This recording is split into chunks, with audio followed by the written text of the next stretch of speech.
영상은 유튜브 채널 KRTV 뉴스에서 제작하였으며 도움이 되셨다면 좋아요와 구독하기를 눌러주세요.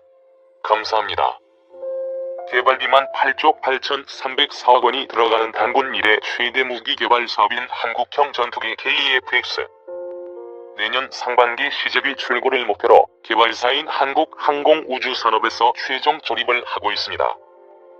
이후 2022년 초도 비행시험을 시작해 2026년 개발을 완료할 계획입니다. 미국 등의 도움을 받긴 했지만 우리의 독자적 기술이 상당 부분 반영된 메이드 인 코리아 4.5세대 전투기가 탄생하는 겁니다. KF-X는 전투기의 눈 AESA 레이더를 비롯해 수준 높은 기술들을 국내 개발했다는 점에서 의미가 있습니다.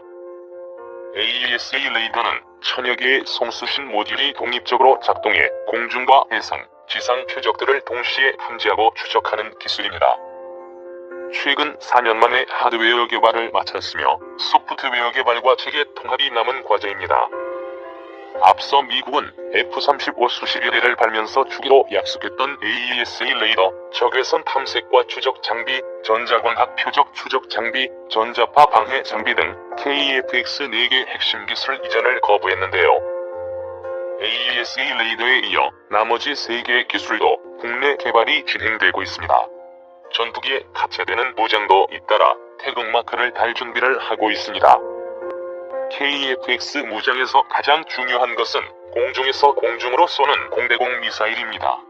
공대공 미사일은 단거리는 독일 IRIS-T, 중거리는 유럽 미티어가 채택됐습니다. 중거리 공대공 미사일로 정해진 유럽 MBDA사의 미티어는 초음속 비행에 효율적인 램제트 엔진의 일종인 덕티드 로켓을 채용했습니다. 또 중돌, 근접 신관을 탑재하고 있으며 파편 폭발형 탄두를 장착하는 등 고성능을 갖추고 있습니다.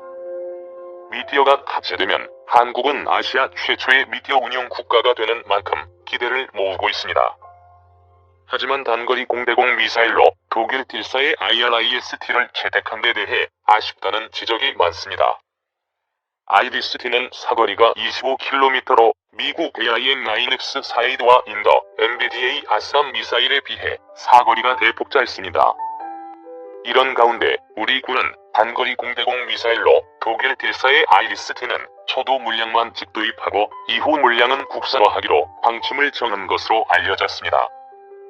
복수의 군 관련 소식통에 따르면 최근 군은 IRIS-T를 초도 물량 40개만 사용하고 이후 물량은 국산화하기로 소요 제기를 진행하고 있는 것으로 파악됐습니다. 방위산업계 관계자는 소요 승인에 이어 방위사업 추진위원회 등 절차를 거쳐 향후 국내 개발이 확정되면 국방과학연구소와 탄개발업체, 세계통합업체 등이 컨소시엄을 이루는 형태로 추진이 될 것으로 예상된다고 설명했습니다. 이에 대비해 방위산업계는 이미 단거리 공대공 미사일 기술 준비 작업에 들어갔습니다. 방위산업계에 따르면 주식회사 한화는 최근 해외의 한 유력 방산 기업과 손잡고 단거리 공대공 미사일 개발을 위한 기술 협력에 들어간 것으로 확인됐습니다. 아직 초기 단계지만 타격의 정밀성을 강화하고 유효 사거리를 확대하는 데 기술 개발에 초점을 맞출 것으로 알려졌습니다. KF-X 개발 관계자는 2에서 3년마다 화약 부품을 새로 넣어야 하는데 무장을 해외에서 수입할 경우 운영 유지비가 기하급수적으로 증가한다며 무장 국산화는 비용 감축 면에서도 중요한 의미를 가진다고 설명했습니다. 우리 힘으로 공중전 역량의 핵심인 공대공 미사일을 만든다는 점에서도 기대를 모읍니다. 단거리라고는 하지만 공대공 미사일은 공대지, 지대공 미사일에 비해 한층 고도의 기술을 필요로 합니다. 해외 유력 업체와의 제휴를 통해 단거리 공대공 미사일 개발에 성공하면 향후 KF-X 수출 경쟁력 또한 높아질 것이란 평가입니다. 통상 전투기와 무장을 패키지로 구매하는 경우가 많기 때문입니다. 한편 KF-X에 탑재되는 장거리 공대지 미사일 역시 국내 개발이 추진되고 있습니다. 방위사업청은 국방과학연구소 주관으로 진행된 KF-X 탑재용 장거리 공대지 미사일 개발 방식을 민간업체가 주도하는 쪽으로 변경했습니다. KF-X 개발이 속도를 내는 가운데 무장 개발 또한 순항해 전력 증강과 방산 수출이라는 목표에 근접할 수 있을지 주목됩니다. 본 영상은 유튜브 채널 KRTV 뉴스에서 제작하였으며 도움이 되셨다면 좋아요와 구독하기를 눌러주세요. 감사합니다. 우리 최초의 국산 전투기인 KF-X 시제기 최종 조립이 막바지로 가면서 순항을 하고 있다. FA-50이 있는데 왜 최초냐고 하는 사람들도 있겠지만 우리가 개념 설계부터 순수 우리의 능력으로 설계한 전투기는 사실상 KF-X가 최초이기 때문에 KF-X를 최초라고 하는 게 맞을 것이다. 물론 KF-X도 미국 로켓 마틴사의 일부 기술 협조를 받고 있지만 전체의 설계는 우리가 독자적으로 하고 있는 것이므로 국산이 맞다. KF-X의 조립에는 세계 최고의 전투기 제조사인 로켓 마틴사조차 가지지 못한 첨단 조립 장비가 사용되고 있다. 동체의 각 부분을 따로 제작해 이송하여 하나로 조립하는 과정 등에 우리가 자체 개발 제작한 이송 및 로버 드릴 등을 사용하고 있는데 이는 전 세계 항공기 제작 업체 중 우리카이가 유일하게 보유하고 있는 장비다. 오차가 수천 분의 1mm 일 정도로 아주 정교하게 움직이는 기계로서 사람이 하는 것보다 80%의 효율 개선을 이루었다. 우리 조선산업에서 세계 최초로 모듈별 제작 후 조립 방식을 개발해 효율을 개선시켰던 것이 항공산업에도 적용되고 있는 것으로 보여진다. 이를 본 미국의 항공 엔지니어들이 감탄을 금치 못했다는 후문이다. 이미 항공기 제작 인프라가 세계 최고 수준에 올라있다는 평가다. 이 기술이 적용되면서 시제기 제작 일정도 더 앞당겨질 것으로 예상된다. 이와 함께 KF-X의 항모 탑재기 버전의 개발 이야기가 나오는 것을 보면 우리 항공기술자들의 자신감이 불붙고 있는 듯 싶기도 하다. 카이 측은 자신감을 보이고 있으며 방사청도 그 가능성에 큰 점수를 주고 있는 듯하다. 한국형 무인기에 사용될 추력 5,000파운드급 터보팬 제트 엔진 개발에도 착수한 상태다. 우리나라 유일의 항공기 엔진의 정비 및 제작을 하고 있는 한화요로 스페이스를 중심으로 개발을 하고 있다. 일반 전투기용은 1만 파운드급 이상은 돼야 하는데 한화요로 스페이스는 미국의 G, 플레덴 리튼이 영국의 롤스로이스사는 메이저 제트 엔진 업체들과 공동 개발 및 부품의 제작 및 납품, 라이센스 생산 등 포괄적 협력 체제를 구축하고 있는 데다 국내 수요가 없어서 자체 모델을 개발하고 있지 않을 뿐 자체 엔진 개발도 시간의 문제일 뿐이라고 한다. 그만큼 기술은 충분히 축적되고 무르익어 있다. 제트 엔진에 있어서 가장 어려운 일은 흡입 공기를 고효율로 압축하고 연소된 가스의 폭발력을 다시 회전력으로 바꾸는 팬블레이드의 제작 기술에 있다.